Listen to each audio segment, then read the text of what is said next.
Gavin, welcome to the show. Thank you. Thank you for having me. It's been a long time coming. I should have had you on probably a while back because I've been following the Howarths journey ever since I think I probably saw either your dad's post or a post that you did on LinkedIn. That's got to be the one where I took a picture of my dad picking up rubbish in the car park. How many likes did that get? About 67,000. It's absolutely crazy. We'll link to it below in the show notes. But for people listening, the point actually, I'll let you explain the post instead of me. Well, it took me by surprise, Tom, because it's quite funny actually, because I came into work one morning, dad's here first, and he's always here first. So that's not out of the ordinary, but he likes to be the first in and that work ethic. And I got into the car park. It was the day after a bank holiday, and he's picking up rubbish in the car park in his suit, just clearing up. So I took a picture of him and put, a little message just saying, "Oh, here's my dad, first in after a bank holiday, picking rubbish up in the car park. What a legend," basically. I think that was roughly the theme. And put it online thinking nothing of it, and then it just exploded. And what was funny is dad was getting messages from people on LinkedIn from all over the world. Even some women saying, "Oh, we should go out for lunch." Wow. I said, "There you go, Dad." I mean, he's happily married.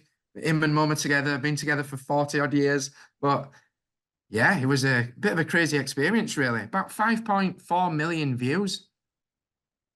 I think the picking up the litter first, the being the first person there after a bank holiday says so much about great leadership in like one picture on one LinkedIn post. I think maybe that's why one of the reasons why it popped off. Yeah, maybe. I mean, you're nearly getting to those levels now. No, not those kind of levels. No, no, not your levels, Gavin. Anyway, so for people listening, Gavin is, I believe, the managing director and owner of Howarths, who are a law firm that do HR stuff, I believe. That's right. And I think it's been a bit of a journey because the business has obviously passed from your parents to yourself and the team. So we're going to dig into that and understand like the entrepreneurial journey throughout that. But my first question is, I want to understand like the early days. And you actually didn't train at, or like your first job out of school wasn't at Howarths, it was somewhere else, right? Yeah. Was there a reason for not coming straight to Howarths? Well, the way it worked for us, Tom, is long story short, my dad is from a one-parent council house in Leeds. Didn't have loads of opportunities when he was younger. So joined the police at 19, retired at 49. Had a great career in the police, enjoyed it, but done his 30 years. In the last 4 years of his police career, he got his A levels because he didn't have any, and then did a part-time law degree on a Tuesday and Thursday night. Retired at 49 and then set up Howarths at 50. So he roped my mum in to help him because I hope he doesn't mind me saying numbers are not particularly his forte. So mum joined him, and they set off from the front room at home in Cleckheaton, where the business is based. So, but what's most remarkable about it, Tom, that entry into the market is great in itself, but mum and dad had never been in business before, had zero contacts. They'd not, they didn't come from a legal firm and bring clients with them. They didn't know anyone. It was a computer, a phone, let's set off and give it a go.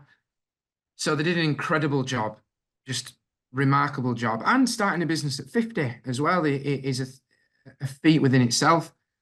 So fast forward, the business starts, and the business started in 2003. I went to university in 2004. So as you know, starting a business, at that stage, you don't know what's going to happen. Will it survive? Is it going to become viable?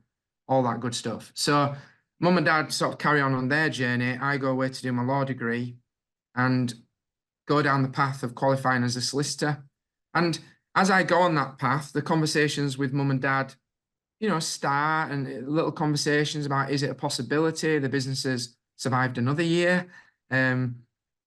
So could it happen? And then, yeah, everything aligns later on. So it was kind of incremental and natural that I would go forge my own path for at least a little bit. And then if it works, it works. If it doesn't, it doesn't. Let's just see what happens. So then you join in 2010. It says on here on LinkedIn, employment law advisor and director. What were you doing in, say, the first 3 years? Were you doing any entrepreneur stuff or were you doing like law stuff? Law stuff in summary. Yeah, so I joined learning. I was advising, I qualified as a solicitor, so I was advising a lot of businesses on employment law and learning the ropes in that bit as well. Um, as time went on, yeah, I did start to do a little bit because I think back then we didn't have a website. So I said to Dad, we could do with a website. Let's. So I'd then start to build a website. I remember actually having one of the images on the website was a lion. You wouldn't do it now, really, but it was a picture of a lion, to give this image of what we might like to be. So yeah, there was little bits of um, business input, but not a lot, Tom. No, I was learning and listening and doing the employment law work. So your dad and mum must have been doing something right to get to the stage 5 years in or so when they can employ you and other people. What do you think it was about them that enabled them to do it? I think it's a lot of what we have now, which is authenticity and plain English. So one thing that worked for my dad is it'd have been the yellow pages then, I think, go through the yellow pages, ring businesses, rent a room down the street, put on a seminar, say, does anyone want to come and learn about employment law? He would then talk about it, and there might be 20 people in the room, six will have a conversation, two or three might eventually turn into clients, and then go again. So, my dad, I'm sure you'll get a chance to meet him at some point, but he's a great storyteller, he's a great personality. So yeah, I think it was authenticity. I think it was, I can work with you. It was the businesses sat there thinking, this is in a complex area. It can be stressful. Of course, it's stressful as well when you're dealing with people and employment law. I could work with that person. And they built from there, like client by client. It's so funny that marketing just doesn't really change. Like getting people onto a webinar or a seminar in this case, adding value, and then a small number of them may come and work with you in the future. So good. And so he was cold calling people for the yellow pages to get them to advertise the seminar, I guess. Yeah, and I think like leaflets, and they'd go around, mum and dad would go around business parks, put leaflets in, end up chatting to a few people while they're there. It was just the graft and the grit in the early days of making it happen, getting up off the seat, trying to go speak to people, generate interest, put on an event like you say. Not complicated, but you have to put the graft in. And so when I asked you about how they succeeded and you were like, it's because of like partially how we are today. I think this comes into the culture question that I wanted to ask. Like from the outside and from talking to you, it seems like you guys have a pretty like healthy, awesome culture. One example I can give is you have another business partner now who I think's been with you for like 10 or 15 years. And I think she is now an owner of the company as well. And so like retaining that kind of talent, what do you guys like proactively do to try and build this culture, if anything? Because maybe it's just the way people behave in the in house. Um, I think it's a bit of both, Tom. I think as people and as a family, that's how we are. But then I would also say, so the person you mentioned is called Tracy. So Tracy is our finance director and a 20% shareholder. Tracy joined the business when she was 17, I think she was. So she would have been one of the first employees of the business and young at the time, been with us ever since. But Tracy is, as well as being extremely savvy in business and finances, she's also HR qualified. So HR sits on our board effectively. So whilst I trained as an employment lawyer, Tracy is HR qualified. So HR sits at the very top of the business. So I think a combination of the family values, who we are as people, then combined with the people expertise at board level, have helped us then create a great culture for people who work here. And so a combination of the two, I think. And in terms of the board, it's yourself, Tracy, and I think both your parents. And is there anybody else as well? No, so actually it's not both parents. So me and mum didn't actually overlap for very long. I hope that wasn't because of me, but um, no, mum's not been in the business now for 14 years. Um, although she does support with the Howarth Foundation, which is our charity. But dad, yes, as sort of honorary chair, me, Tracy, and Charlotte is our legal and compliance director, 5% shareholder, sits on the board, and Charlotte's joined the year after me, so Charlotte's been 13 years. So we're quite solid as a team because, Tracy 17 years, I've been here 14 years, Charlotte 13 years, and we essentially make up the operational board. And did your dad and mum and or mum retain any ownership, or did it all get passed to you? It all got passed to me and then a little bit Tracy, and Charlotte actually came after. Yeah, so it was sort of a full buyout, if you like. So let's talk about that transition. I'd love to know like the moment when your parents were like, we want to give this to you, like when that was and how they did it. Okay, good question. So right back in the early days, I think there would always have been an idea, a hope, a dream that one day we might achieve family succession. Not very, very early days, because I think the truth of that is it's survival. Yeah, let's just survive till next year. So, but once you get past a little bit past that phase, then I think as a family, because we're very close as a family as well, as a family, the hope and dream would perhaps be that would family succession work one day? But there's a massive difference between having a dream and that becoming a reality. And then, so that's the foundation from which we start. And then as each year passes, so the first 3 years I'm doing employment law advisory work and doing a tiny little bit of business, but I'm ambitious, Tom. Like I then became MD 3 years after being here, and I'd have probably been knocking on my dad's door for 6 months before that. So I become MD, and I remember the first year I became MD, we had a good year. So at this age, I'm now 27. That's pretty crazy, right? Like 3 years into joining a business and you had 2 years experience training before, you're basically Yeah, running the company. That's managing director, right? yeah. We were a lot smaller than we are now, though. So yeah, but so I was 27. We had a good first year, and maybe as you do in your 20s, or I'll speak for myself, me in my 20s, after that one good year, I'm ready. I'm knocking on dad's door then saying, come on then, dad, I'm ready to buy out. Like, I've proved myself now. Like, look at me go. I've done 1 year. We've done a great year. Let's get cracking with the next step. Whoa, calm down, calm down. So I think it was clear what my hopes and intentions were early. But of course, you've got to prove yourself. And every year that passes then into my early 30s is, yes, I didn't know what I was doing. I've got a lot to learn. Um, but then as the time passes on, it becomes more and more a possibility. But as you know, there's two sides to each deal. So whilst ever it might be something that I want, of course, it's got to be right for mum and dad. So I think incrementally, year by year, it became a more real idea, and the idea settled in a little bit more of, yeah, that actually could be a possibility. And do we want to be in the business forever? Could we see us passing it on?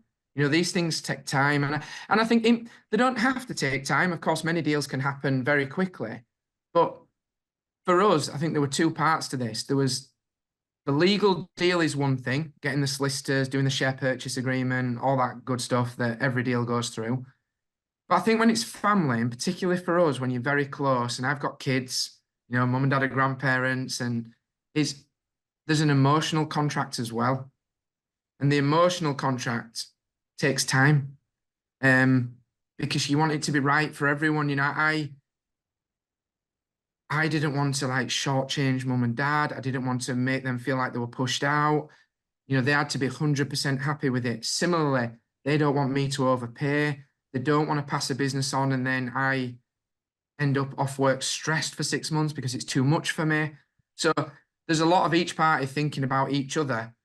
And that takes time to make sure everyone's emotionally right and ready, because the last thing we all wanted was to do a deal and then 6 months later, anyone be sat at home on a night thinking, wish I had done that, or I regret X, Y, Z, which we didn't have. Because I think from the very first conversation to when we actually got the deal done, you're probably talking about 6 years in reality. And in between that, Dad got cancer and was very ill. So I had 2 children in that time as well. And in fact, Dad got diagnosed with cancer, and the very day after, my son arrived. So that was weird. Wow. So anyway, we had to navigate all that as well. So and the number one priority being, we'll never fall out about it. In fact, Makes sense. times, and I've said it online, and I said it to mum and dad lots during it, was I'd rather walk away than fall out. But thankfully that never had to happen. But you know that they were, and maybe I'm joking a little bit here, but they were like watching your performance like a hawk for those first 3 years, you know, like is our son gonna be able to take this on? No, like that's not even a joke. 100%. Like don't want to speak on behalf of Dad, but if I were to guess what I'd say about that is he would not sell the business to me unless he thought I was 100% ready, and not even 100%. Maybe because I'm his son, call it 150%. You know, it often can be harder, because you don't want anyone thinking that it's a given or there's, you know, that type of stuff. So no, 100%. Like Dad would not have sold the business one bit. I had to be ready, and I had to be ready in his mind, in accordance with his standards. Like, otherwise it wouldn't have happened. And also, like, let's speak commercially. If mum and dad are going to sell me the business, they need to be sure commercially that they're going to get a good payout. Like, you know, and they're going to get paid properly, and it's actually going to be worthwhile. And in terms of the structure of that deal, presumably you agreed on an amount and then would pay out from profits over time. Correct. And how are we doing with paying it out? Yeah, good. All on track. Yeah. Great to hear. Yeah. One of my other questions was about reinvesting profits. So I assume a chunk is going to the buyout, but is there anything that you're working on internally that you're like funneling profits into doing? Well, because our strategy is long term as a business, you know, we're not here one day, gone the next. We've been 21 years now, and there's longevity in the business and longevity in the relationships and partnerships. And because of that longevity, we've always had a mentality of reinvesting in the business year on year. So are there any specific things that the profit goes into? Well, everything almost, because we make money and put it almost straight back into the business, because we are ambitious as well, and we want to grow, and we want to see where we can get to with this business. So a lot of the revenue that we make is invested back into the business, because we're continually growing, developing, evolving, improving. But I mean, like any service business, like the majority of our costs are in staff. But we want to work with the best people, so we're always reinvesting. Makes total sense. Let's talk about your day-to-day now and how much time you're spending like doing the lawyer stuff versus the business stuff now. I don't do any lawyer stuff now. There's far better lawyers in Howarths than me now, so thankfully. So there might be an odd occasion where an older client, for some reason, not older in terms of how long they've been with us, an older client will ring me, but it's very rare nowadays. And being honest, my employment law knowledge gets rustier by the year because I'm not on the coalface. So I actually don't do that. So I run the business, Tom, really. So I see my role very much as waving the flag for Howarths, telling the story, promoting the brand, creating partnerships, being the cohesion for the team, strategic direction, of course, all that good stuff, but outwardly facing, telling the story to the business. Although I've been in a moment recently, I'd say over the last 8, 12 weeks, which has required me to face inwards a little bit more because we're rebuilding. And, when we're bringing team members in and we're making some sort of significant recruits at the moment, then, you're back in the business, as you will know. But so my roles have evolved a lot over the last 14 years. And I'm happy for it. And I want it to, but there's a vulnerability to it. And you'll know this personally. There's a vulnerability to it because your role changes. You're doing different things in certain areas. Perhaps you're not needed as much. In fact, you maybe start to get in the way a little. But I'm happy for that. And I want that. I don't mind that at all because number one thing here is what is right for the business. And I'm sure it's the same for you. It's such a great story to be able to tell. Like your origin story is just absolutely epic. I wasn't aware that your dad started it at 50. That's incredible. And yeah, it totally resonates. Like, I think I'm getting to this point now where the team are probably just like, Tom, you're really not adding any value anymore. So go and like play with something else. So that makes total sense. So right now so you're focusing with, but previously it was like forming partnerships, I guess, coming on podcasts like this, dealing with some clients if they called you. But you were essentially, was part of your responsibility to bring in new clients, or did you have other people on the team doing that as well? No, actually, I do a lot of that at the moment. I do that, and I do like doing it as well. So yes, I still do that. Still bring in business. So that's a decent part of my role. But I see, and I think whilst ever personally, I like doing that and I want to do that. And I think it's important as well. And I think many MDs and CEOs have a business development, sales element to them. I'll continue to do that, but also for other people to support that as well, which happens now, but even more so in the future. But whilst ever I enjoy doing it, and I think it's a natural part of building relationships and building partnerships and referral networks and all that good stuff. It kind of happens organically, which suits us well and how I want it to be. Yeah, I can't imagine how us like running a load of Facebook ad, like direct response Facebook ads, right? It doesn't really align with the brand image or the ethos. No, no, exactly right. But you go down all these tracks though, don't you? And it takes a while without going too deep, I think it takes a while to find out who you are and who you want to be. And sometimes the simplest questions are the hardest to answer. And who are you? Who do you want to be? And we've certainly been on, and you do over time and in business, I'm sure Fame have done the same where, oh, other people are doing this. So maybe we should do a little bit of that. And it doesn't necessarily work like that in your mind, but subconsciously you start doing a little bit of that, go down that path. So yes, Facebook ads, cold calling, whatever it might be. Every path is tried, exhibitions, sports sponsorship, whatever it might be. Until you're trying to find out what is your lane and where are you most in flow as a business. And I honestly feel like now, Tom, where we're at, and we're as close to that as we've ever been, in flow and in our lane, and our marketing mix, the people who are in the business, our brand, how we act day to day, it just feels more in flow than we've ever been. And I think as a result of that, organically, we're doing great commercially as well.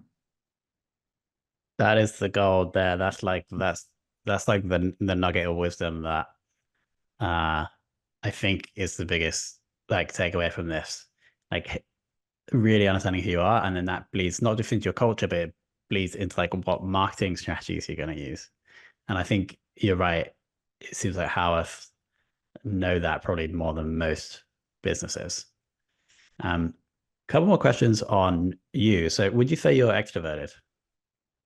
No, if I'm being honest, which I don't know if sounds a contradiction, but no, I don't feel like that. I look at my son, who's very like me, and dad actually, in a way, obviously, as the family line. But no, I feel I like my own time.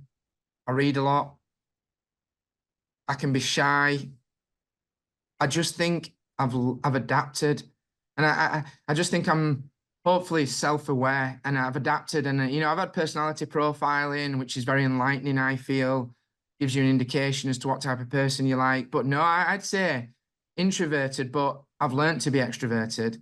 I've learned to speak on stages. I've learned to speak in podcasts. I've learned to do the hard things in business, but I don't like, for example, difficult conversations, hard conversations. I don't like doing them.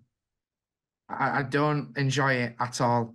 And I can get very nervous beforehand still, even though for 14 years I've had so many of them now. But you adapt. You learn to adapt for the role. But I think fundamentally, deep down, you probably don't change. You just learn to adapt, and I'm sure you've been the same.